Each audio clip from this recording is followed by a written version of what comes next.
कैसे हो दोस्तों? आपने मीडिया में तो काफी बार सुना होगा या लोगों से सुना होगा कि चाइना से कंपनीज इंडिया में मूव हो रही है या चाइना का लॉस इंडिया का गेन वगैरह वगैरह।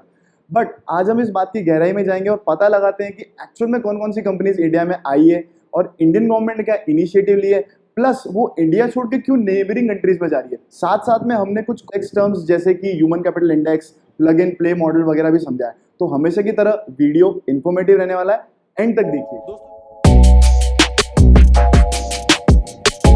दोस्तों शुरुआत से स्टार्ट करते हैं कि क्यों बहुत सारी कंपनीज चाइना छोड़ना चाहती है और छोड़ के जा रही है। इसकी शुरुआत हुई थी 2017 में, जब एंटी पोल्यूशन ड्राइव स्टार्ट हुआ था। तब 80,000 से ज़्यादा कंपनीज को सफ़र करना पड़ा था, क्योंकि वहाँ पर पोल्यूशन इतना बढ़ गया था कि वहाँ की एवरेज लाइफ एक्सपेक्टेंसी 25 महीने से कम हो गई थी। क्योंकि पहले की जो कम्युनिस्ट पार्टी थी वो सिर्फ ग्रोथ पे ध्यान दे रही थी और एनवायरनमेंट पे बिल्कुल कम ध्यान दे रही थी।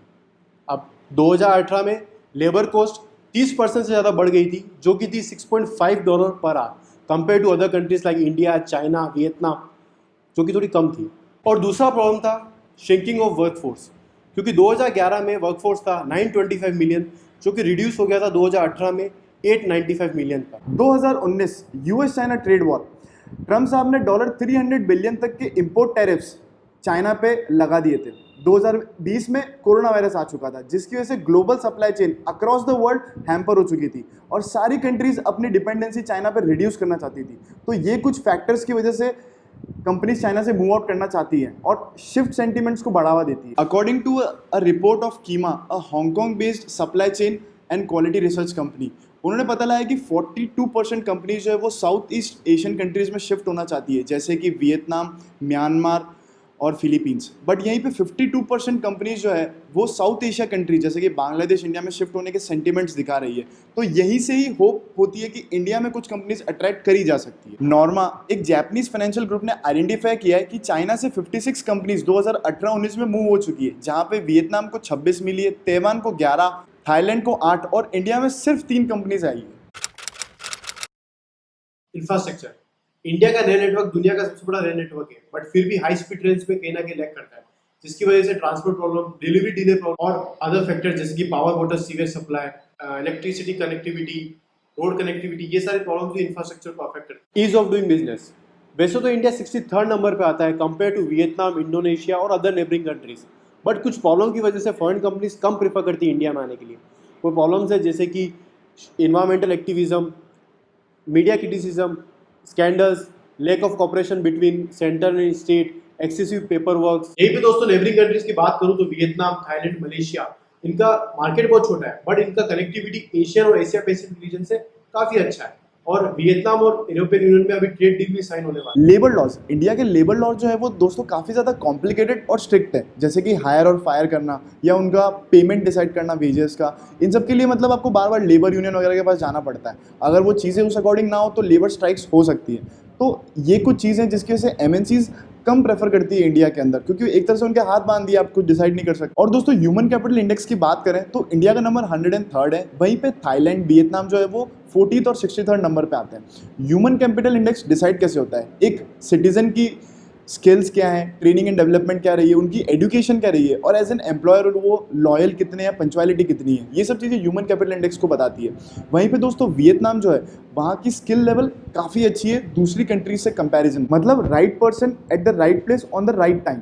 ये वो चीज़ है जो कंपनीज प्रेफर करती है। दोस्तों ये कुछ 3 मेजर पॉइंट्स है जिनकी वजह से हम लोग चैलेंजेस फेस कर रहे हैं। इनके अलावा जैसे कि बाकी कंट्रीज जापान, ऑस्ट्रेलिया वगैरह भी सेल्फ रिलायंस और आत्मनिर्भर बनने की कोशिश कर रही है। जापान की बात करो तो उन्होंने $2.2 बिलियन का फंड रेज किया है ताकि वो कंपनीज जो है वो चाइना से मूव आउट कर सके, या तो वो उनके यहाँ पे एस्टैब्लिश करे या बाकी किसी दूसरी कंट्रीज में जाके एस्टैब्लिश करें उनकी फैक्ट्रीज। कंट्रीज जो है वो 2 एलिमेंट्स के ऊपर फोकस कर रही है। सबसे पहला है या तो रिड्यूस डिपेंडेंसी फ्रॉम चाइना और reduce dependency from the rest of the world. Problems तो है सबके साथ, बस नजरिए की है बात। दोस्तों प्रॉब्लम तो बहुत सारी है, बट इंडिया जो इनिशिएटिव्स ले रहा है वो इस प्रॉब्लम को सॉल्व कर सकता है।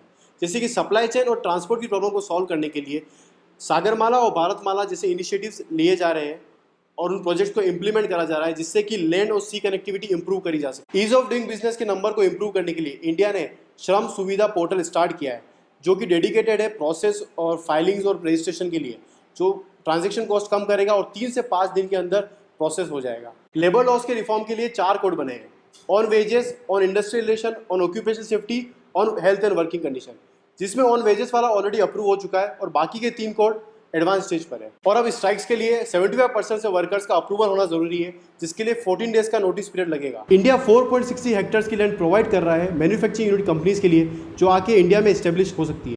गवर्नमेंट ने पीएलआई स्कीम लॉन्च करी है 40,000 करोड़ की इलेक्ट्रॉनिक सेक्टर के लिए, जिसमें 22 कंपनीज ऑलरेडी अप्लाई कर चुकी है, जैसे कि फॉक्सकॉन, पेगाट्रॉन, माइक्रोमैक्स, लावा जैसी कंपनीज अप्लाई की है, जिसमें 3 लाख डायरेक्ट जॉब्स होगी और 9 लाख इनडायरेक्ट जॉब्स होगी। गवर्नमेंट ने कॉर्पोरेट टैक्स कम करके 22% कर दिया है, और अगर किसी को नई मैन्युफैक्चरिंग यूनिट डालनी है तो सिर्फ 15% कॉर्पोरेट टैक्स है। और रिसेंटली गवर्नमेंट ने डिसीजन लिया है टीवी सेट इंपोर्ट्स में लाइसेंस लगाने का, जिससे कि होम ग्रोन कंपनीज जैसे कि डिक्सन और सुपर प्लास्टोनिक कंपनीज को बूस्ट मिलेगा। यूथ की स्किल को डेवलप करने के लिए गवर्नमेंट ने इनिशिएटिव लिया है, national skill development scheme, which will empower 400 million people by 2022। India का एडवांटेज एक ये भी है, यहाँ पे second largest working labour population है, जो कि 500 मिलियन पीपल, और वेजेस जो है वो $66 to $202 पर मंथ में अवेलेबल हो जाती है लेबर। उत्तर प्रदेश ने स्पेशल टास्क फोर्स असाइन करी है, जिनका काम है सिर्फ और सिर्फ FDIs को इनवाइट करना स्टेट के अंदर। साथ ही साथ में वो स्टेट अलाउ कर रहा है कि आप 40% ओल्ड मशीनरी आपकी यूज कर सकते हैं फैक्ट्री जब एस्टैब्लिश कर रहे हैं। इसी के साथ में दोस्तों बेल जो है उन्होंने फॉरेन फर्म्स को पार्टनरशिप ऑफर करी है, जहां पे 16 से ज़्यादा आइडल